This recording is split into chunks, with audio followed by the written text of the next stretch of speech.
Alors bonjour à chacun. C'est pour moi une grande joie d'être avec vous ce matin et un honneur de pouvoir partager justement la parole de Dieu avec vous.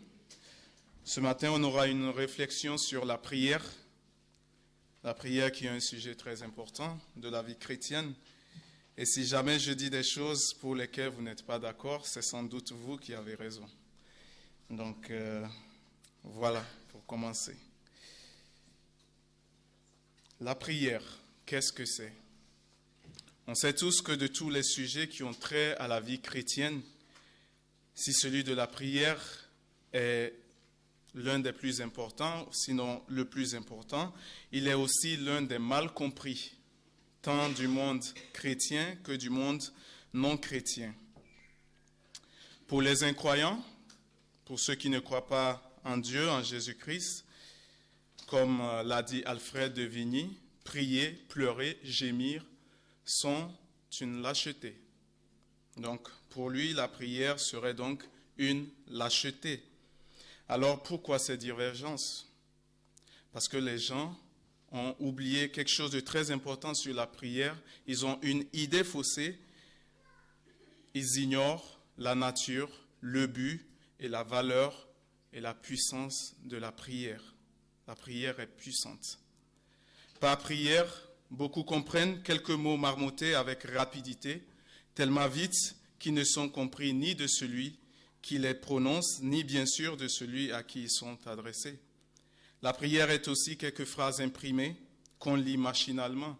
Ou encore, la prière, c'est une invention très astucieuse des Tibétains qui se servent du vent pour actionner des moulins à prière qui marmonnent des pseudo-prières à longueur de journée.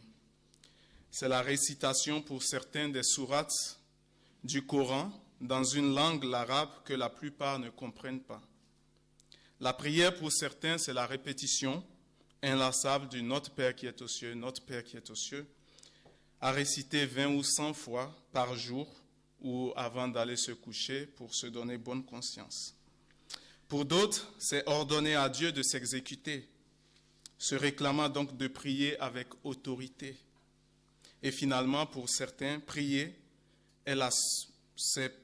c'est parler dans une langue inintelligible, dite du parler en langue, qui est la seule langue que Satan ne comprend pas et donc ne peut pas empêcher l'accomplissement de leurs demandes qu'ils n'ont pas compris eux-mêmes. Il y a encore quelques années, pour moi, prier, c'était Notre Père, je vous salue Marie, je crois en Dieu, et aussi l'acte de contrition. Je priais aussi pour les morts, évidemment, parce que c'est ce qu'on m'avait enseigné jusque-là. Est-ce cela prier? Est-ce cela prier? La réponse est non. Et si je n'ai jamais prié que ça veut dire que je n'ai jamais vraiment prié de toute ma vie. Et ça, c'est terrible. Mais la question qu'on peut se poser, que veut dire prier réellement? Sans grande surprise, prier, c'est élever son âme vers Dieu. C'est s'adresser à Dieu. C'est demander quelque chose à Dieu avec humilité ou déférence. La prière, c'est comme le sommeil. La prière, c'est comme la respiration. On ne peut pas s'en passer sans trépasser. La prière, c'est le premier souci du véritable chrétien et c'est le dernier de l'incrédule. Prier, c'est la gloire du croyant. Mais c'est la honte de l'incroyant. Pour un chrétien, seuls les gens de courage sont capables d'avoir ce qu'on appelle une vie de prière. La prière, c'est aussi un combat. Avant d'aller plus loin, je voudrais souligner un élément très important, c'est que Dieu n'est pas notre copain. Dieu, ce n'est pas notre copain. C'est vrai, on s'adresse à Dieu. Dieu, c'est le créateur de l'univers. C'est celui qui est plus grand que tout. Donc, notre attitude dans la prière devrait être très, très importante. Et c'est quelque chose qu'en tant que chrétien, je me dis qu'on doit vraiment revoir. Dieu, ce n'est pas notre copain. Et voilà, c'est important de le souligner, je trouve. Donc, on va voir quelques éléments de la prière. D'abord à Matthieu 6, à partir du verset 9, Jésus dit à ses disciples justement, « Voici donc comment vous devez prier. Notre Père qui es aux cieux, que ton nom soit sanctifié, que ton règne vienne, que ta volonté soit faite sur la terre comme au ciel. Donne-nous aujourd'hui notre pain quotidien. Pardonne-nous nos offenses comme nous aussi nous pardonnons à ceux qui nous ont offensés. Ne nous induis pas en tentation, mais délivre-nous du malin, car c'est à toi qu'appartiennent dans tous les siècles le règne, la puissance et la gloire. Amen. » La première chose que je souligne, c'est que la prière est d'abord et avant tout un acte de foi. C'est un acte de foi. On ne peut pas prier si on n'a pas la foi. Vous imaginez, vous rentrez dans votre chambre, vous fermez la porte derrière vous et vous commencez à parler. C'est absurde. Là, on peut rejoindre Alfred de Vigny. Mais c'est un acte de foi. Il faut croire que Dieu est, c'est ce que nous dit Hébreux 11.6. Hébreux 11.6 nous dit justement que, or, sans la foi, il est impossible de lui être agréable, car il faut que celui qui s'approche de Dieu croit que Dieu existe et qu'il est le rémunérateur de ceux qui le cherchent. Donc d'abord, il faut comprendre que la prière est un acte de foi. Je souligne aussi que la prière est pour la gloire de Dieu, pour son honneur. La prière, ce n'est pas d'abord pour nous, ce n'est pas d'abord pour nos demandes, c'est d'abord pour la gloire de Dieu. C'est pour l'honneur de Dieu. Et quand on voit le Notre Père, il y a une progression. La prière, Jésus dit, voici donc comment vous devez prier. Notre Père qui est aux cieux, que ton nom soit sanctifié, que ton règne vienne, que ta volonté soit faite sur la terre comme au ciel. La gloire de Dieu. D'abord Dieu. Et on peut voir Apocalypse 4.11. Apocalypse 4.11. Donc on a les 24 vieillards, on a des gens qui sont devant la gloire de Dieu, devant Dieu, et qui disent, tu es digne, notre Seigneur et notre Dieu, de recevoir la gloire, l'honneur et la puissance, car tu as créé toutes choses, et c'est par ta volonté qu'elles existent et qu'elles ont été créées. D'abord, la gloire de Dieu. C'est ce qu'on doit rechercher dans nos prières. On peut le voir aussi dans la prière de David, dans la prière de Salomon, dans la prière de Paul. À chaque fois, c'est d'abord la gloire de Dieu et après, les demandes peuvent s'en suivre. Je souligne aussi que pour prier, il faut être né de nouveau. Il faut être né de nouveau avant de prier, avant de pouvoir réellement prier. Pourquoi? Quand on regarde encore la prière de Jésus-Christ, le Notre Père, si on n'est pas né de nouveau, Dieu n'est pas notre Père. Ça paraît évident pour nous, mais si on n'est pas né de nouveau, Dieu n'est pas notre Père. Donc notre Père qui est aux cieux. Tout le monde est bien sûr créature de Dieu, mais tout le monde n'est pas enfant de Dieu. Et c'est ce que dira l'aveugle-né en Jean 9, 31. Il dit que Dieu, nous savons tous que Dieu n'exauce point les pécheurs. Jean 9, 31. Nous savons que Dieu n'exauce point les pécheurs, mais si quelqu'un l'honore et fait sa volonté, il l'exauce. Donc pour tous ceux qui ont cru en Jésus-Christ, ils pêchent, mais ils ne sont plus pécheurs. Ils ont leurs péchés pardonnés. Donc du coup, ils peuvent s'adresser à leur Père, qui est Dieu. Il faut être né de nouveau. Est-ce que ça veut dire que Dieu n'exauce pas les incroyants? Je pense que Dieu exauce aussi ceux qui ne sont pas sauvés. La Bible dit qu'il fait lever le soleil sur les bons et les méchants. Dieu est bon. Mais une prière exaucée ne veut pas forcément dire que nous sommes réconciliés avec Dieu. La prière n'est pas naturelle à l'homme. Elle s'apprend. la prière n'est pas naturelle à l'homme. Elle s'apprend. C'est ce que vont dire les disciples en Luc 11. Luc 11, verset 1. Les disciples vont donc demander à Jésus de leur enseigner à prier. Jésus priait un jour en un certain lieu. Lorsqu'il eut achevé, un de ses disciples lui dit, « Seigneur, enseigne-nous à prier, comme Jean l'a enseigné à ses disciples. » La prière s'apprend. Ce n'est pas naturel à l'homme de prier. Ça s'apprend. Ensuite, la prière est adressée à Dieu le Père. Seulement à Dieu le Père. Il y a beaucoup de gens qui prient d'autres divinités ou d'autres personnalités comme Marie, comme les saints, Saint Antoine de Padoue, etc. Il y a d'autres qui sont obligés de se déplacer pour aller jusqu'à Lourdes pour prier ou ailleurs dans leur lieu de pèlerinage. Mais la prière est adressée à Dieu le Père. Jean 16, 22 à 24. Jean 16, 22 à 24. Vous donc aussi, vous êtes maintenant dans la tristesse, mais je vous reverrai et votre cœur se réjouira, et nul ne vous ravira votre joie. En ce jour-là, vous ne m'interrogerez plus sur rien. En vérité, je vous le dis, ce que vous demanderez au Père, il vous le donnera en mon nom. Jusqu'à présent, vous n'avez rien demandé en mon nom. Demandez et vous recevrez, afin que votre joie soit parfaite. Ce que vous demanderez à mon Père.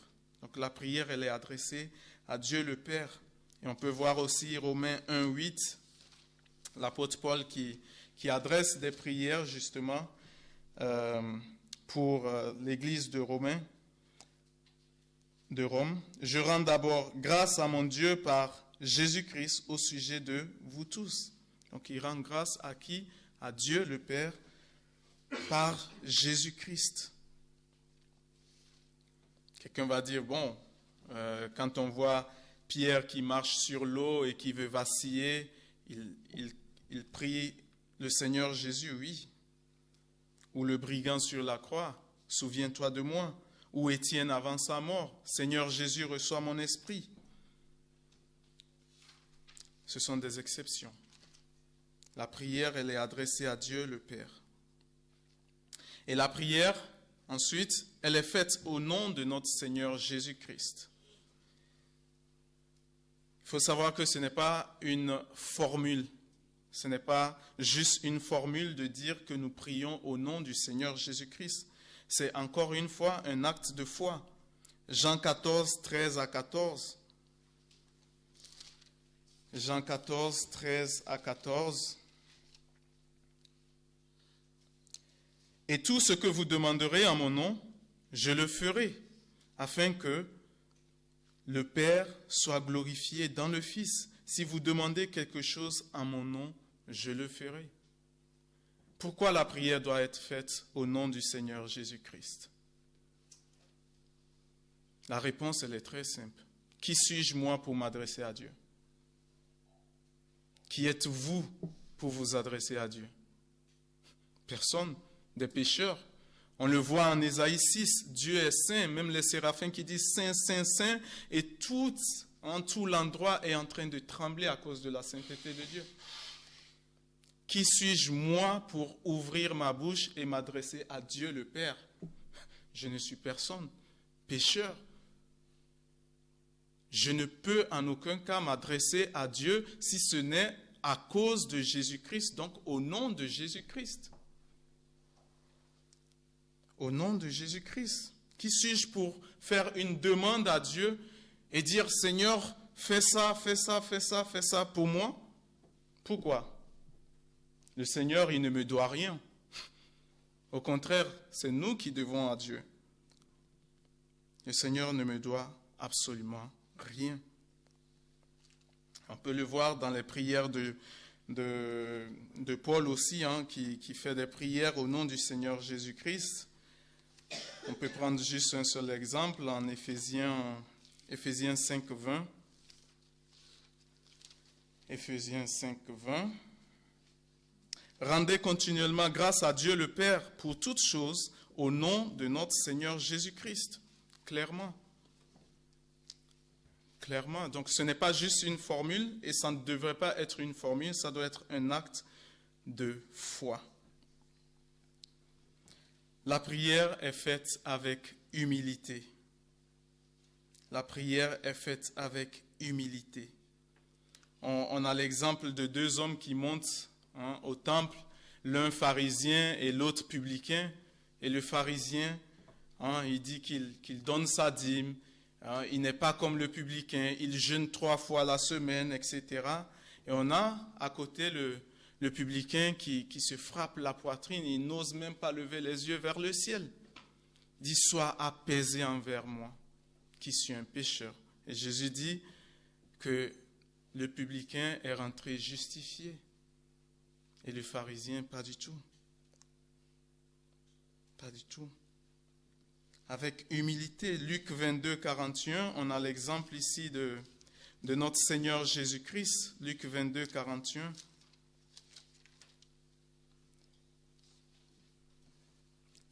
Puis s'éloigna d'eux à la distance d'environ un jet de pierre et s'étant mis à genoux, il pria. On a notre Seigneur Jésus-Christ qui se met à genoux pour prier Dieu. Pourquoi le Seigneur se met à genoux? On le voit dans l'Ancien Testament avec justement les prophètes et plusieurs personnes, même Abraham, qui se mettent à genoux pour prier Dieu.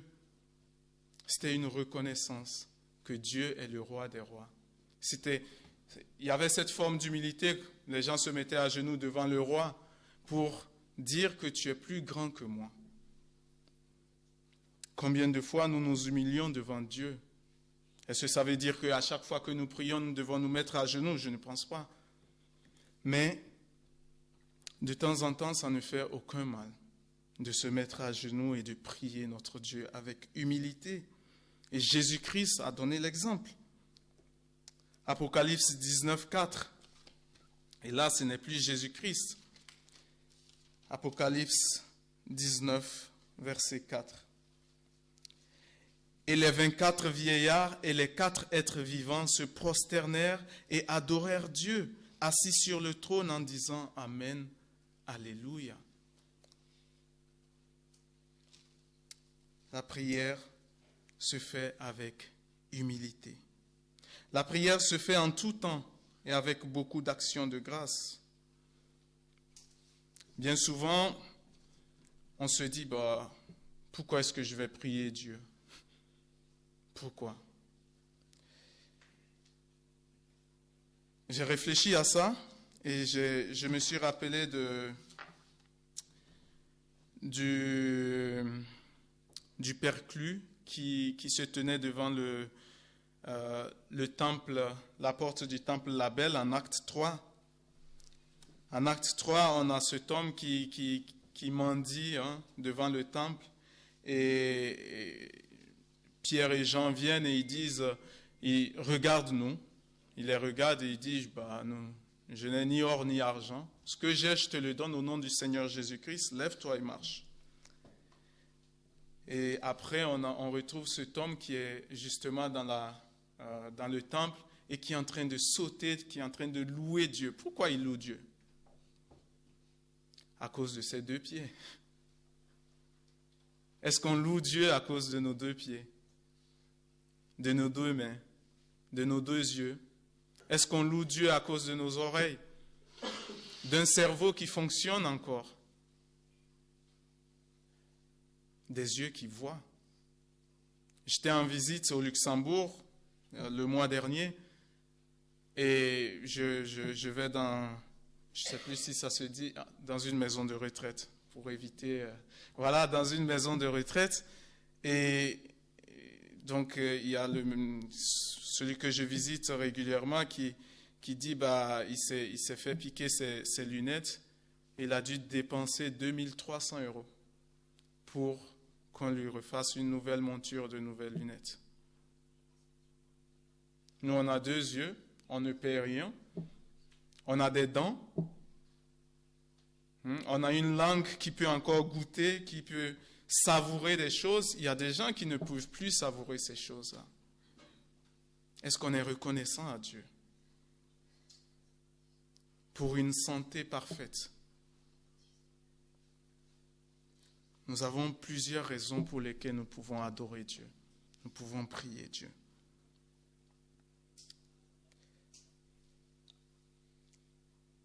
En assemblée, donc le point suivant, en assemblée, elle doit avoir l'approbation de tous. Quand on se réunit pour prier, il faut que notre prière ait l'approbation de tous ceux qui sont là.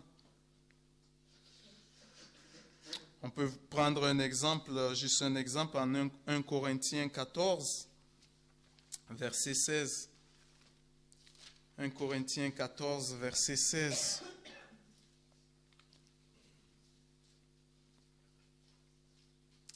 Autrement, si tu rends grâce par l'Esprit, comment celui qui est dans les rangs des simples auditeurs répondront-ils Amen à ton onction de grâce, puisqu'il ne sait pas ce que tu dis? Donc, vous savez, ici, il s'agit du parler en langue, mais la prière, quand quelqu'un élève sa voix pour prier, elle doit avoir l'approbation de tous. Si à la fin de la prière de la personne, on ne dit pas Amen, c'est qu'on a un problème avec cette personne ou on a un problème avec la prière que la personne fait. Nous devons approuver. Amen, c'est ainsi soit-il. Nous sommes d'accord avec ce que tu as dit. Amen. La prière doit être agréable à Dieu.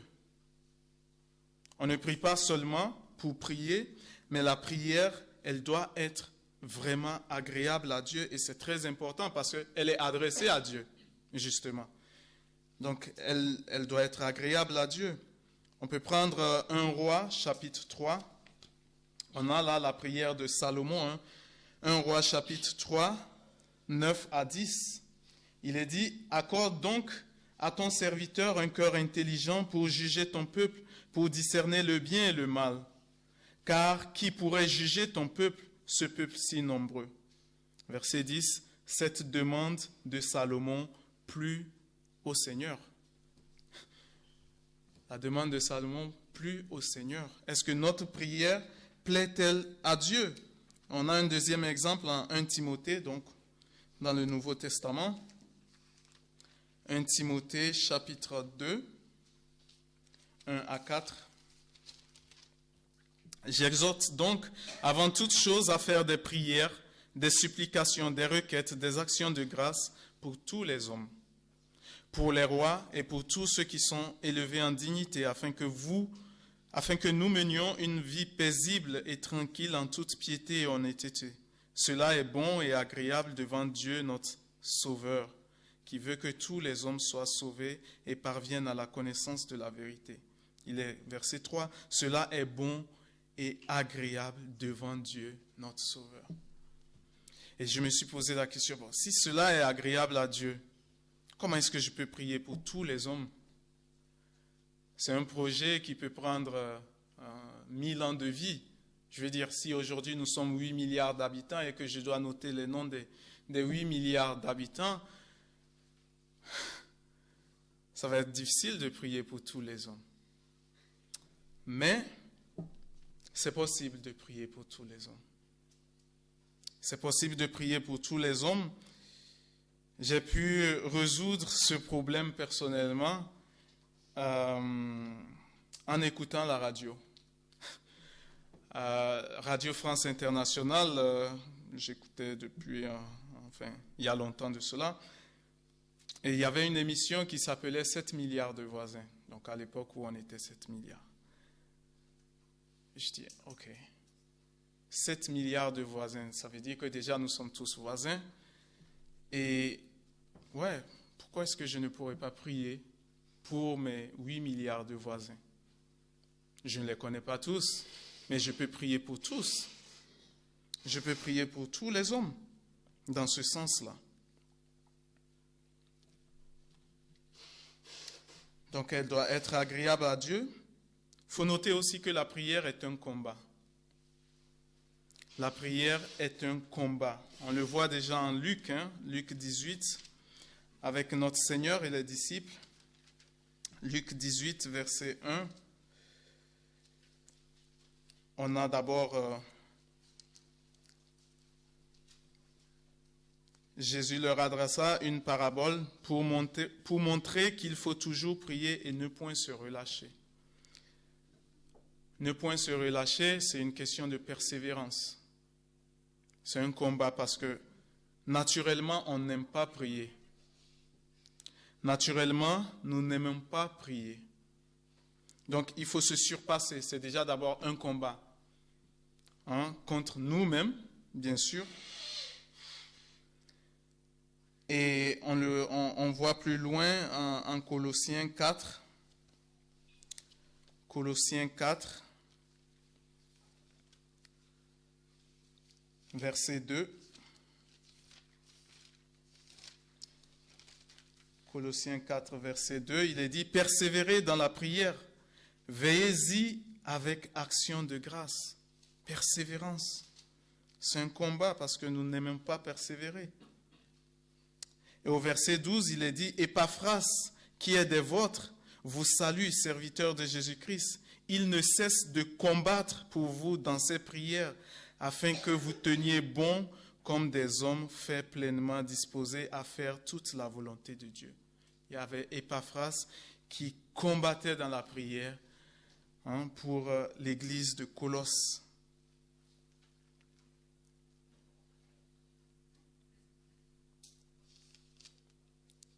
Et au verset 13, il est dit « Car je lui rends témoignage qu'il a une grande sollicitude pour vous, pour ceux de Laodicée et pour ceux d'Hiérapolis. » Donc c'est un intercesseur. Est-ce que nous sommes aussi des intercesseurs? Pour qui prions-nous? Est-ce nous prions seulement que pour notre famille? Est-ce nous prions seulement que ce que nous aimons? Ou nous prions même pour ceux qui sont difficiles? Surtout pour ceux qui sont difficiles. Est-ce que nous prions pour tout le monde, pour tous les hommes?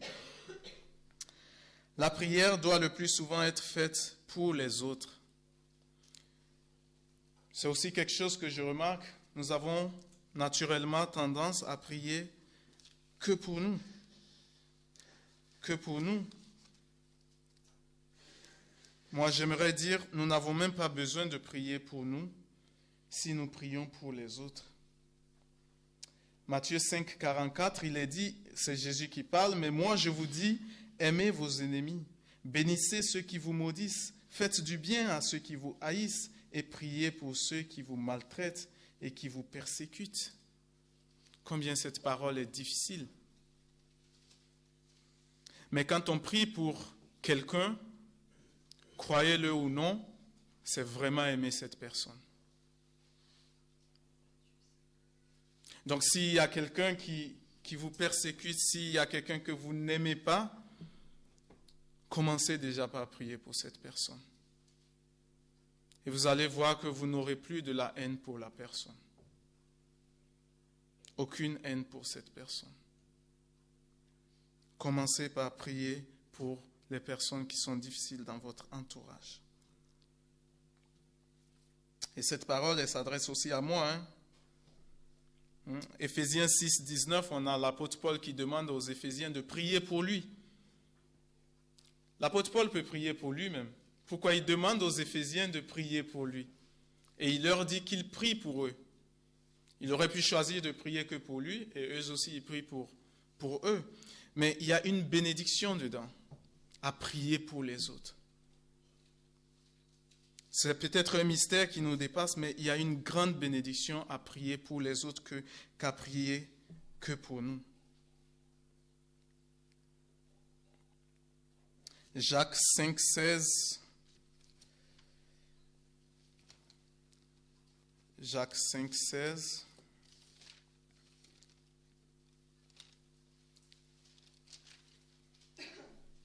Confessez donc vos péchés les uns aux autres et priez les uns pour les autres, afin que vous soyez guéris. La prière agissante du juste est une grande efficacité. Priez les uns pour les autres. prier les uns pour les autres.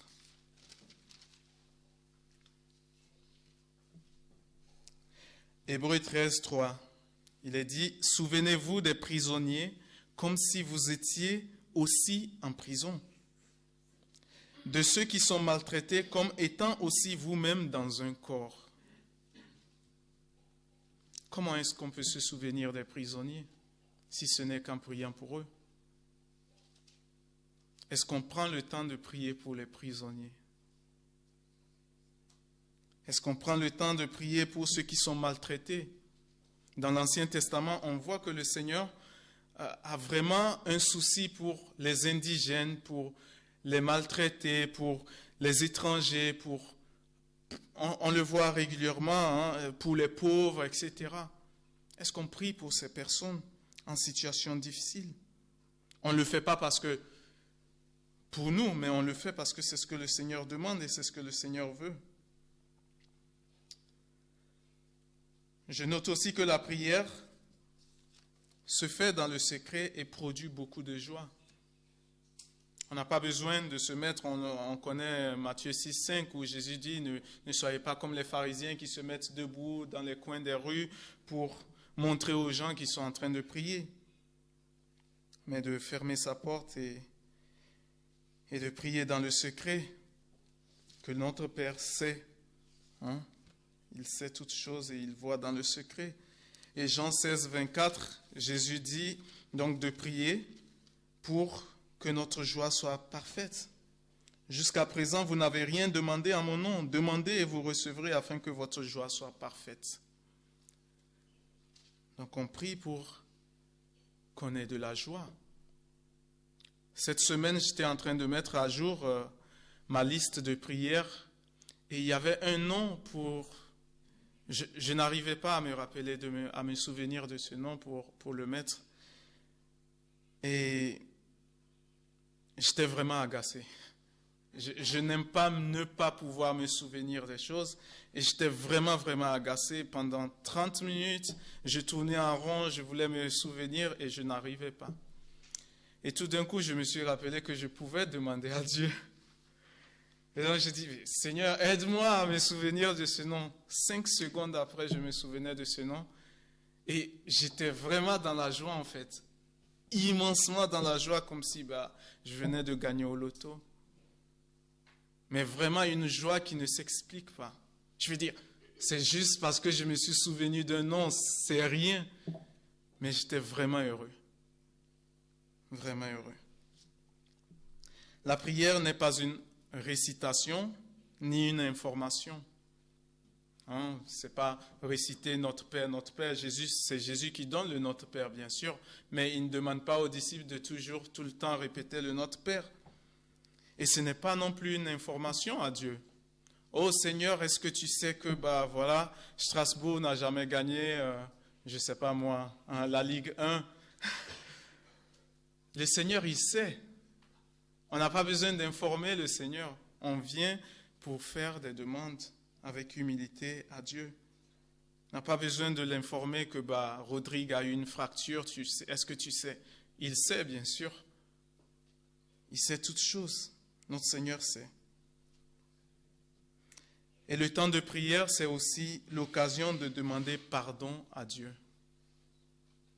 C'est vraiment l'occasion de demander pardon à Dieu. Bien souvent, personnellement, par expérience, quand je fais des choses pour lesquelles je sais que ce n'est pas bien, je peux ne pas tout de suite demander pardon et parfois je pense qu'avec le temps, si ça a pris 1 semaine, 2 semaines, le fait que le temps est passé, ce n'est plus grave. Non, ça reste grave. Ça peut prendre 2 ans, 3 ans, ça reste grave, le péché. Et il faut toujours demander pardon, venir repentant. Et j'ai aussi cette tendance-là, quand je fais quelque chose qui n'est pas bien, j'ai du mal à venir vers Dieu. Au contraire, je cherche à m'éloigner de Dieu. Mais ça ne devrait pas être le cas. Nous devons tout de suite courir à Dieu. Courir à Dieu. Soyons comme des petits enfants. Quand on gronde un petit enfant et qui commence à pleurer, il court vers qui? Vers celui qui l'a grondé.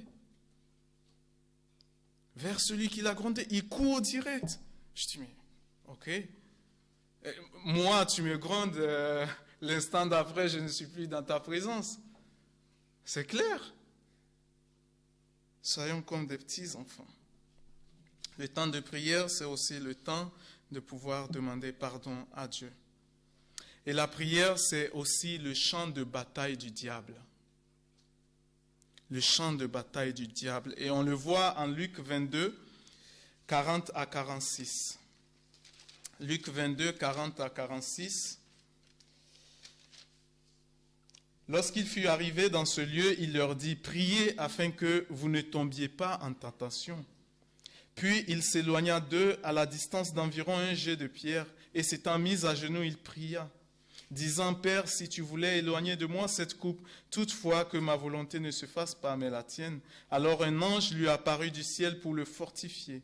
Étant en agonie, il priait plus instamment, et sa sueur devint comme des grumeaux de sang qui tombaient à terre. Après avoir prié, il se leva et vint vers les disciples qu'il trouva endormis de tristesse. Et il leur dit, « Pourquoi dormez-vous? Levez-vous et priez afin que vous ne tombiez pas en tentation. » La prière, c'est le champ de bataille du diable. Clairement, quand vous sentez que vous devez prier et que vous sentez que vous avez la paresse de prier, sachez que c'est le moment qu'il faut prier. C'est le moment de prier. Les disciples, ils avaient la paresse, ils ne pouvaient pas prier, et pourtant c'était le moment de prier. Pourquoi? Ils étaient retenus par le diable. Vous savez par expérience qu'il est plus facile de travailler 8 heures que de prier 1 heure. On peut travailler même 12 heures d'affilée et ne pas pouvoir prier 1 heure. C'est le champ de bataille du diable, la prière. Notre vie de prière, c'est vraiment le champ de bataille du diable. Que faire quand on est fâché ou en colère? Parce que ça arrive. Hein? Vous n'allez pas me dire le contraire. Il y a des moments où on est fâché, il y a des moments où on est en colère. Peut-être même pour une bonne raison, hein, où on est troublé. Que faire? Je me suis posé cette question. Quand je suis fâché, qu'est-ce que je dois faire? S'il faut que je prie. 2 Rois 3, 15. J'ai pu vérifier en 2 Rois 3, 15. On a donc le prophète,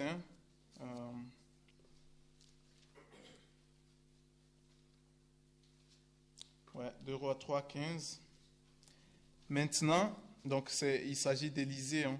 Maintenant, amenez-moi un joueur de harpe, et comme le joueur de harpe jouait, la main de l'Éternel fut sur Élisée. La main de l'Éternel fut sur Élisée. Ici, Élisée était fâché, il était vraiment fâché contre le roi d'Israël, et il lui a dit ces 4 vérités, comme on peut le dire, il a dit vraiment sur un ton dur. Et donc, il a besoin de Dieu, il veut parler à Dieu, mais ce n'est pas possible. Il demande à ce qu'on amène un joueur de harpe pour jouer. Et là, l'Esprit de l'Éternel fut sur lui. Et on peut le voir aussi à 1 Samuel 16, 16, avec Saül aussi, quand l'Esprit mauvais le troublait, on appelait David pour qu'il joue de la harpe. Et nous avons donc les cantiques aujourd'hui. Commençons par des cantiques pour apaiser la situation dans notre cœur et nous pouvons nous adresser à Dieu le Père. Mais vous allez me dire, assez parlé, ce que je veux savoir, c'est Dieu répond-il aux prières, oui ou non? Oui, tu parles de prière, il faut prier, etc., etc. Dieu répond-il aux prières, oui ou non? Je crois que Dieu répond aux prières. Clairement, Dieu répond aux prières. Vous avez mon exemple de cette semaine. On a Alice qui est parmi nous ce matin. Et c'est pour moi une joie aussi. Dieu répond aux prières. Il répond aux prières. Il peut répondre par oui, il peut répondre par non. Il peut répondre par attends, patiente. Il peut répondre par surprise aussi. J'avoue que parfois, quand on prie Dieu et qu'on Dieu, il comprend français, je crois qu'il comprend français. Et que quand on prie beurre, il répond beurre, même si parfois il répond margarine. Mais il répond aux prières. Luc 11, verset 9. Luc 11, verset 9. Et moi je vous dis, demandez et l'on vous donnera. Cherchez et vous trouverez. Frappez et l'on vous ouvrira. C'est le Seigneur Jésus qui nous le dit. Donc nous pouvons avoir la confiance qu'il répond.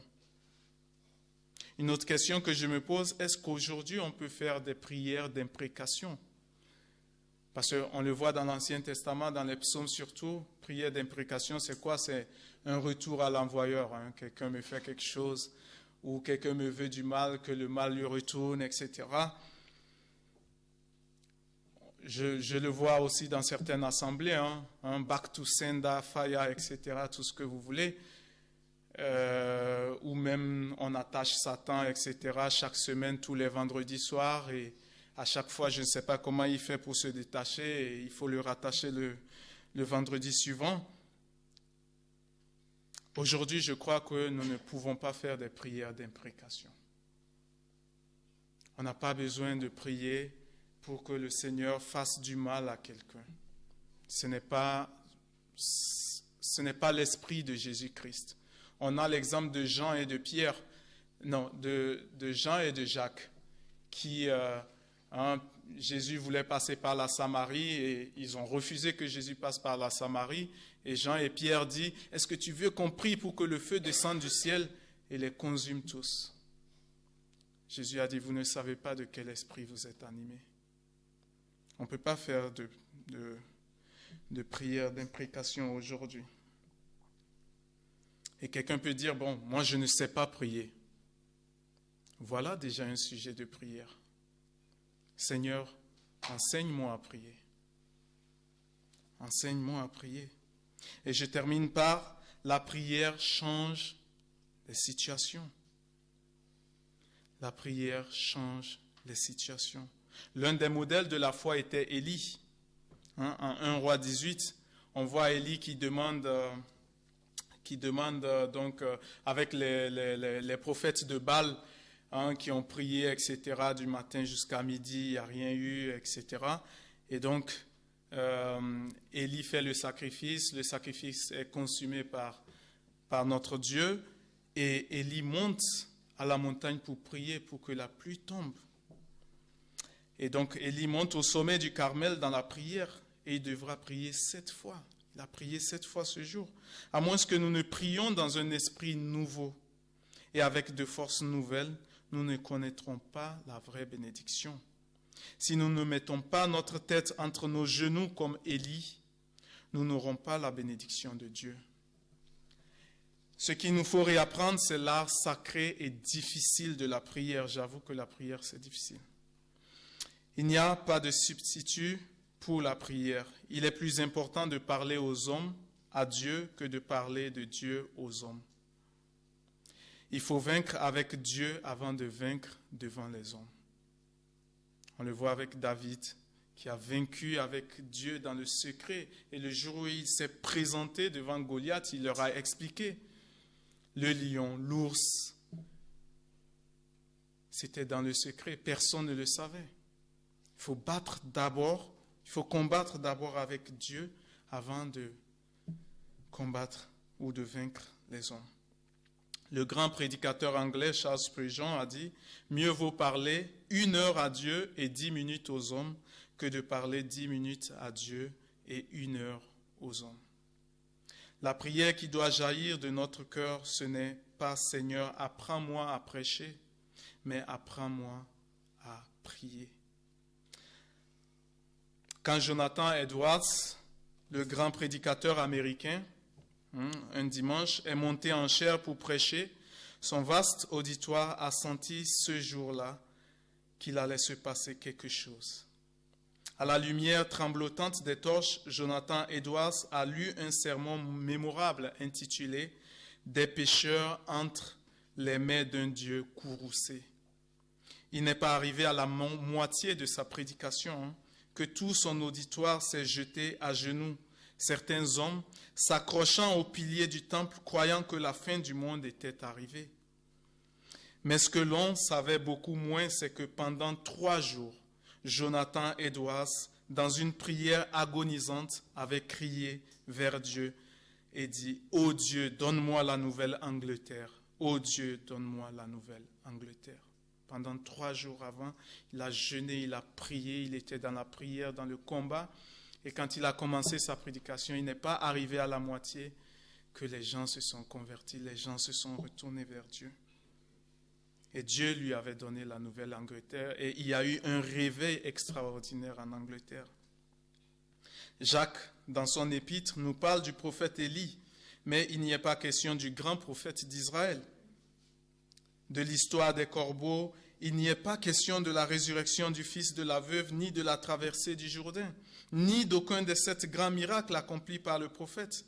Jacques ne nous parle même pas des chars et des chevaux de feu qui ont emporté Élie dans le ciel. De quoi Jacques nous parle? Il nous dit simplement ceci. Le prophète Élie était un homme avec les mêmes passions que nous, mais il pria. La différence est sans doute là. C'était un homme comme nous, de la même nature que nous, mais il pria. Rappelez-vous Saul de Tarse, quand on a demandé aux disciples d'aller vers lui, ils ont dit non, c'est celui-là qui persécute l'Église. Et le Seigneur leur a dit, allez-y, car maintenant il prie. Que le Seigneur vous